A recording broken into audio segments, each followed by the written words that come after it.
A continuación, Quito TV. Quito TV, con el arquitecto David López, en Telesucesos, Canal 29.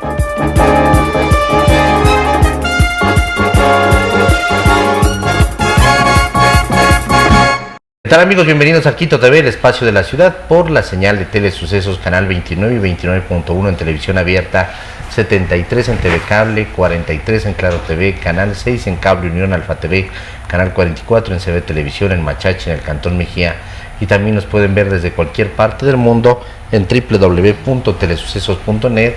Ahí hay un botón que dice en vivo, entonces desde cualquier parte del mundo ven la programación del canal, incluido este programa, así como este programa también lo pueden revisar y reprisar a través de lo que es YouTube como Telesucesos HD. El día de hoy tenemos la presencia del economista Alex Remache. Él es candidato a la Asamblea Nacional por la circunscripción Centro Norte, así se llama, ¿no? Centro Norte, que estábamos hablando un poco antes de la entrevista de que esto es distinto a lo que sucede con los concejales, porque claro, esto es de orden provincial y tiene una división diferente a lo que sucede cuando elegimos concejales aquí en el Distrito Metropolitano de Quito. Alex, bienvenido. ¿Cómo está? ¿Cómo ha pasado? Usted es economista en su profesión, tiene un doctorado en economía. Economista, soy magíster también, soy docente universitario. Ajá. Pero déjeme saludarlo formalmente y agradecerle por la invitación a usted y a Telesucesos, tan prestigioso medio.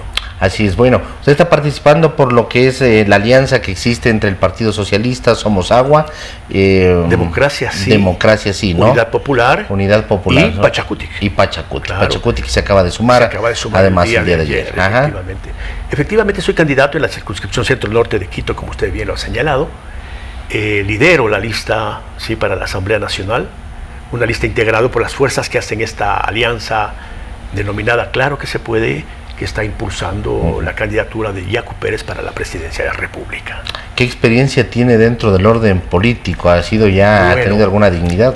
Sí, he estado siempre en la vida política, siempre en el Partido Socialista desde muy joven, en las aulas universitarias. Me vinculé al Partido Socialista y me he mantenido ahí.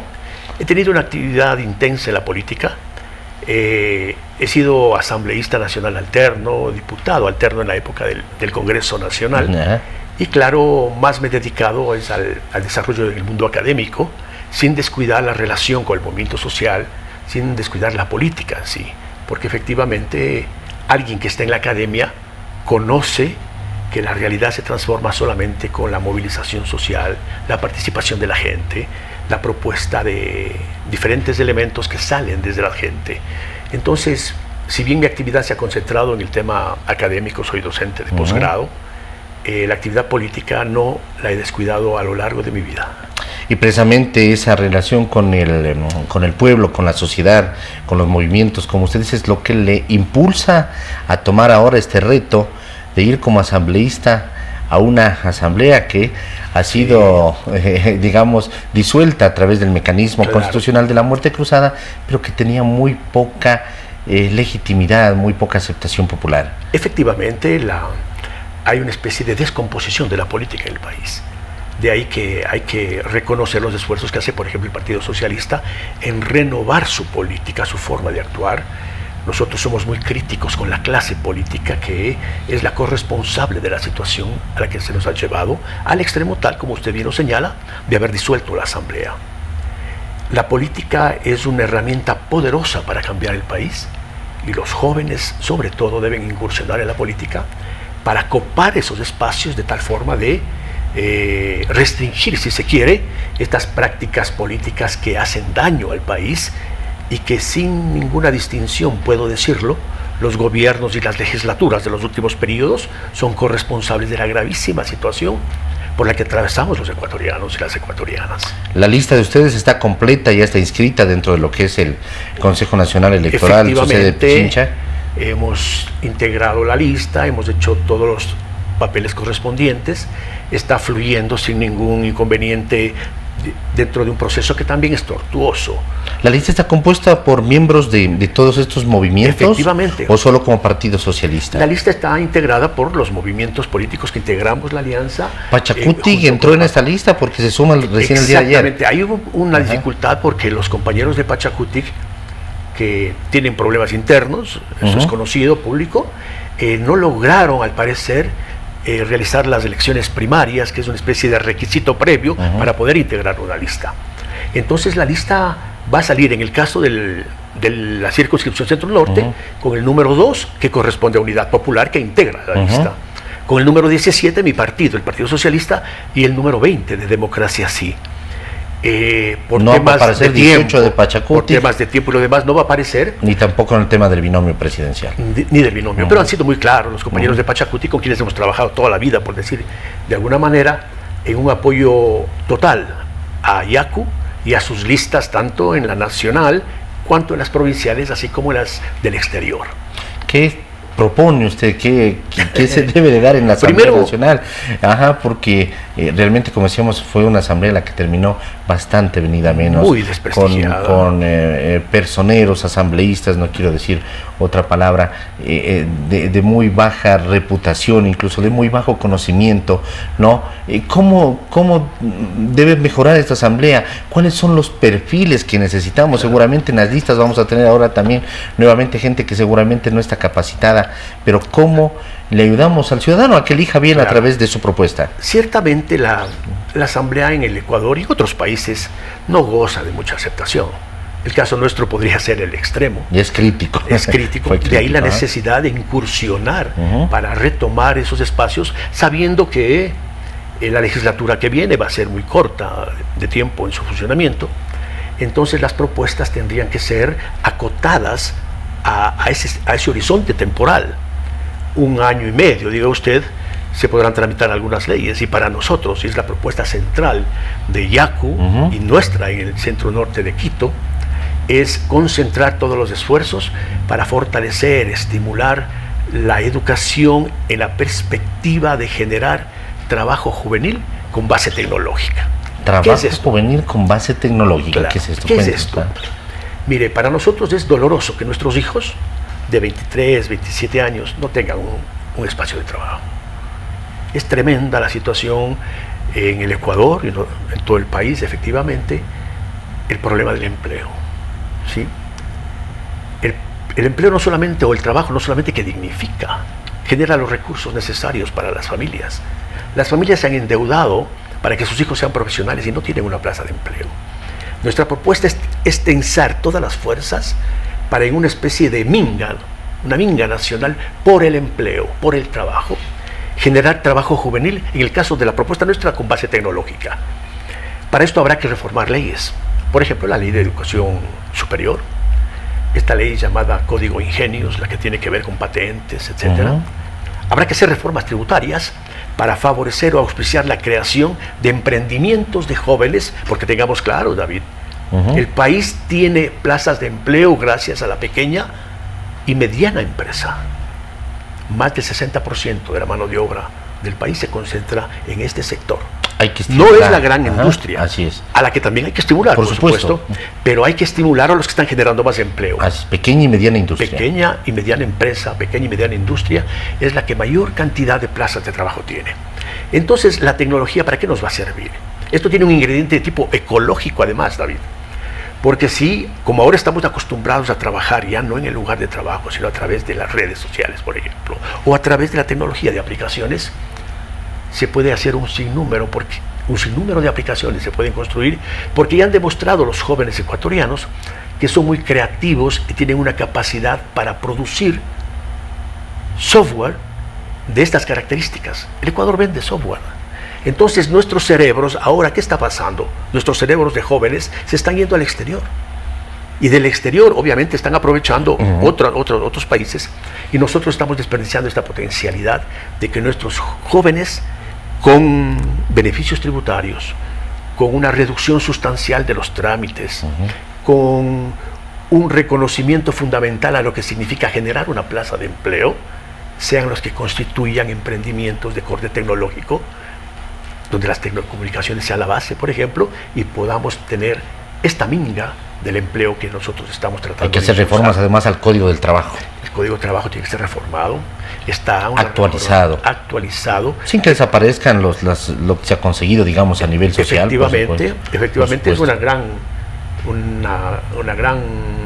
lucha que se dio por el Código de Trabajo y se viene dando, hay que preservar, porque claro, de lo que se trata es de favorecer el empleo con estas nuevas modalidades que podrían también incursionar, como usted bien lo dice, en reformas al Código Laboral. Por ejemplo, trabajo por horas, digamos, trabajo por horas, sí, otras formas. Hay empresas pequeñas y medianas que necesitan eso, gente que trabaje por horas o sobre determinado proyecto, y a veces el código lo impide, ¿no? Lo impide, pero claro, cuidaremos de que esto no se precarice, ¿no? Esto no se puede precarizar, respetando los derechos, porque además esta modalidad de trabajo puede también permitir la asociación al capital, ¿sí? A la asociación al capital de la gente que trabaja. Y ese sería un poco el modelo que tendríamos que nosotros impulsar, dado que la vieja tradición de tener grandes industrias que generen, por ejemplo, mano de obra, esto en el país no ha funcionado por décadas y no va a funcionar.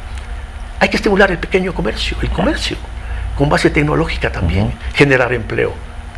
Ahora que hemos estado caminando los barrios del norte de Quito con Yacu Pérez, nosotros podemos percibir un fenómeno que ha estado presente, pero hoy es más intenso: el comercio. Eso genera empleo. Las familias se dedican al comercio. Entonces hay que proteger esto, hay que estimular. Porque además ahí está el tema de la inseguridad, que es otro tema que íbamos a topar, ¿no? La gente emprende, pero tiene un sinnúmero de extorsionadores alrededor de su empleo. El problema central que enfrentamos en Pichincha y en el Ecuador es el problema de la inseguridad.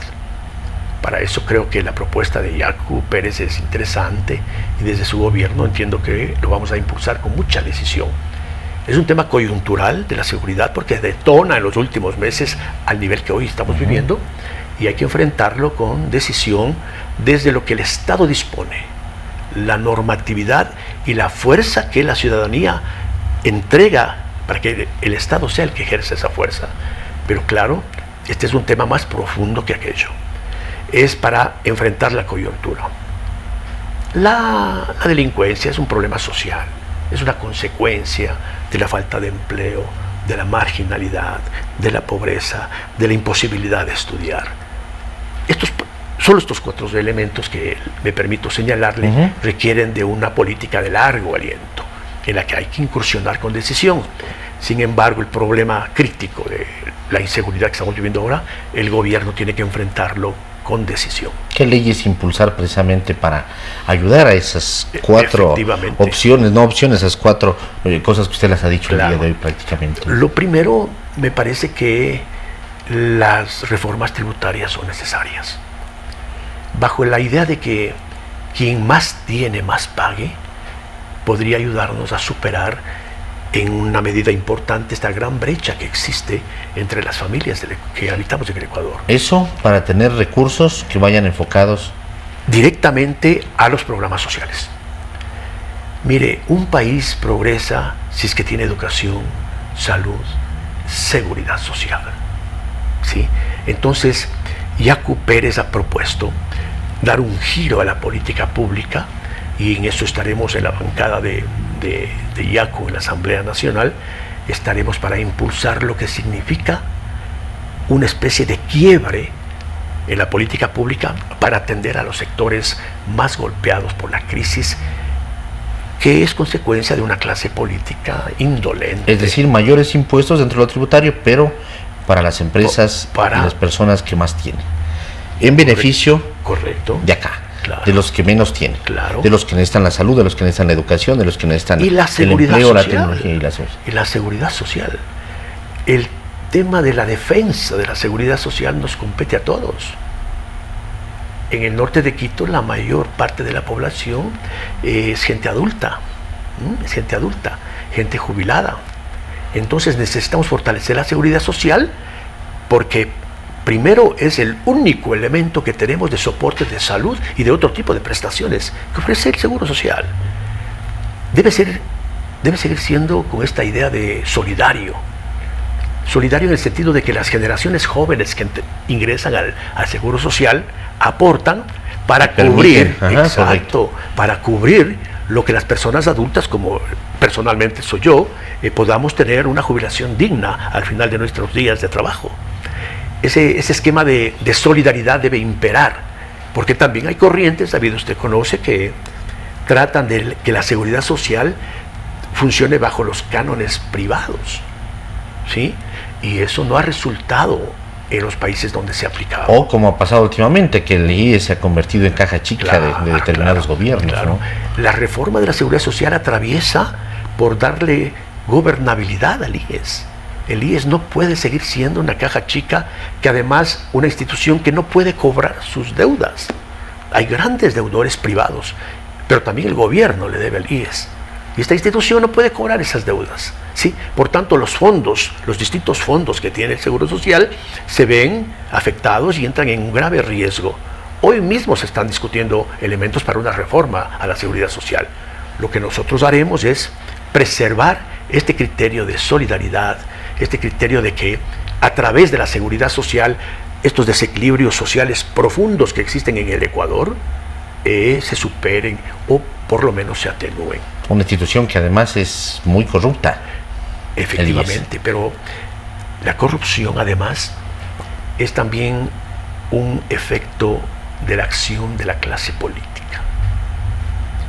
Como usted había advertido al inicio de nuestra charla, la clase política, los políticos en el país no representan lo que es el espíritu del ecuatoriano. El ecuatoriano sobre todo es trabajador, es honesto, es alegre, no es peleón. Más bien la fraternidad, así como Yacu Pérez señala, ¿no? Tenemos una relación de armonía con la naturaleza. Así somos los ecuatorianos. Pero nuestros políticos son otra cosa. Nuestros políticos son primero de poca iniciativa. Algunos políticos son poco instruidos, ¿sí? Autoritarios, déspotas, se alejan de la ciudadanía y lamentablemente muchos de ellos corruptos. Eso se ha demostrado en los gobiernos. Entonces, esto que está a nivel de los gobiernos que han pasado en los últimos 40 años, por decir algo, han demostrado todo esto que estoy señalando. Esto como que se concentró en la última asamblea y en las asambleas anteriores también, porque las legislaturas anteriores tampoco es que han sido... Por supuesto, ¿sí? Así es. Entonces, esto se refleja en la sociedad, se emula de manera equivocada, se imita de manera equivocada. Entonces, el IES, dado que hay cantidad de recursos, porque el IES, David, es la institución que tiene más recursos financieros del país. Pero vive ahí colgada de un hilo. Exactamente. Esto es inexplicable. Si podemos sumar lo que significa la banca privada en el Ecuador, no se iguala en conjunto a lo que significa el IES. O sea, el IES es la institución más potente que hay y sin embargo, como usted bien lo dice, David, está colgada, pendiendo de un hilo, porque cualquier rato, por ejemplo, se queda sin plata para poder pagar a los jubilados. ¿Cómo acabar con esas mafias de la clase política? Mafias en el IES, en las aduanas, en la salud pública, en los hospitales. Ya nadie quiere ser director de un hospital, ¿no? Del miedo, claro. Del miedo. Del miedo. En otros sectores, ¿cómo acabar con esas mafias? Claro. Yo creo hay que escarbar ahí. Hay que escarbar y sobre todo un gobierno que tenga la decisión política de hacerlo. Un gobierno que no esté sujeto a los intereses de los grupos a los que representa. De ahí la esperanza con Yacu Pérez. Hay que llegar a acuerdos, pero no a transar. Mire, la vida nos enseña que hay que acordar. Hay que hacer acuerdos y decir, mira, tú haces esto, yo hago esto, y caminamos juntos y progresamos juntos. ¿Sí? Pero acá los acuerdos se hacen en función de los intereses de los grupos a los que representan estos políticos a los que nos estamos refiriendo.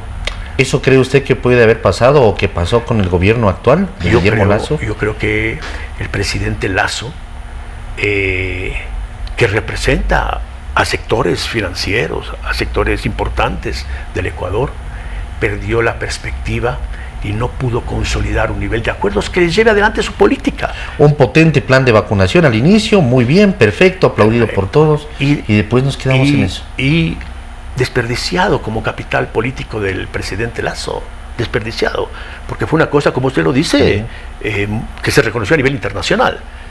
Luego vienen estos elementos de tumbo en tumbo, ir retrocediendo, y yo asumo de que esto se debe a que primaron los intereses de ciertos grupos poderosos del país antes que los intereses de los ecuatorianos.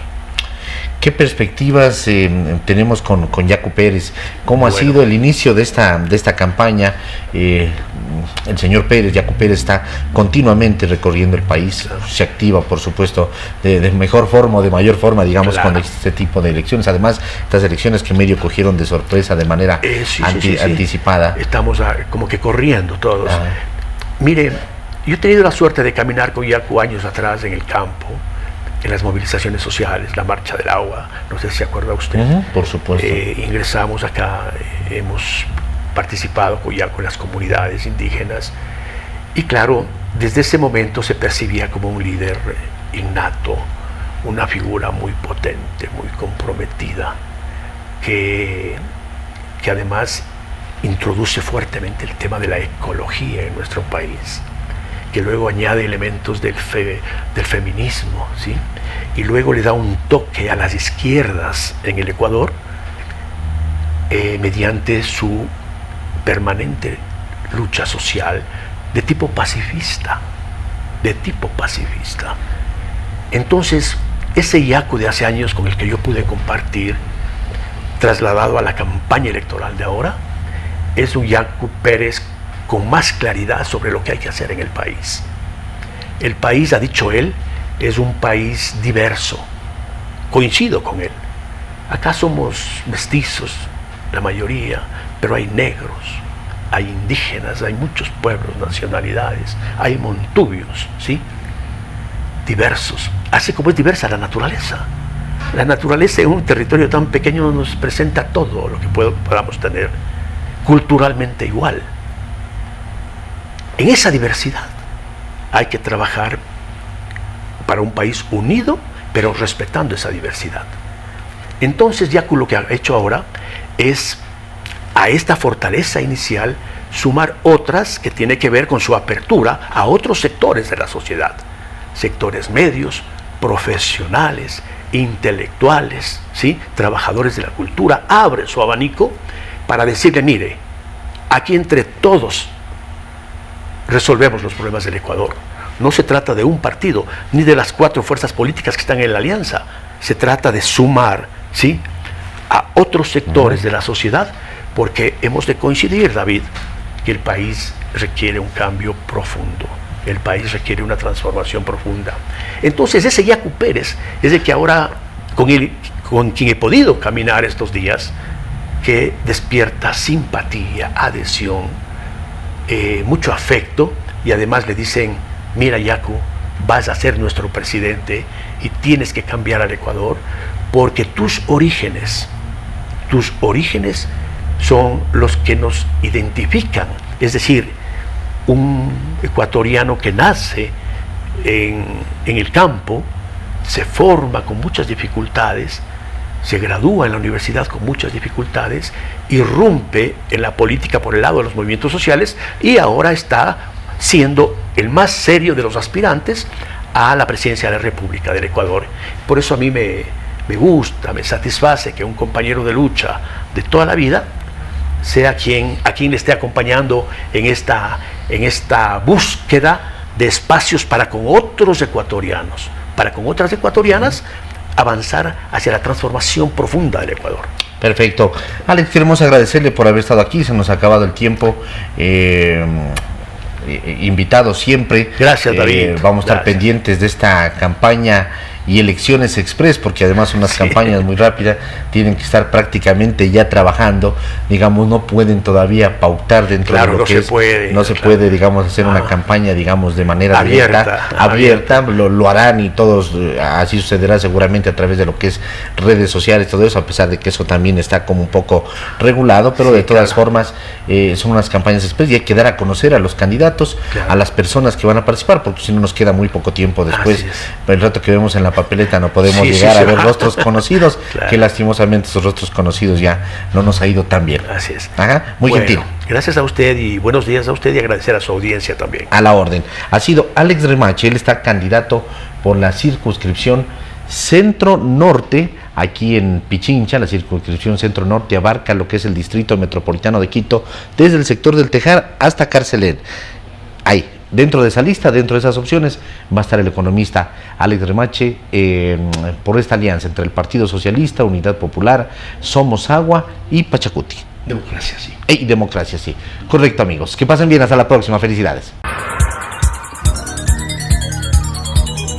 Las opiniones vertidas en este espacio por la producción y dirección del programa son de exclusiva responsabilidad de sus autores y de quienes intervienen en ellos.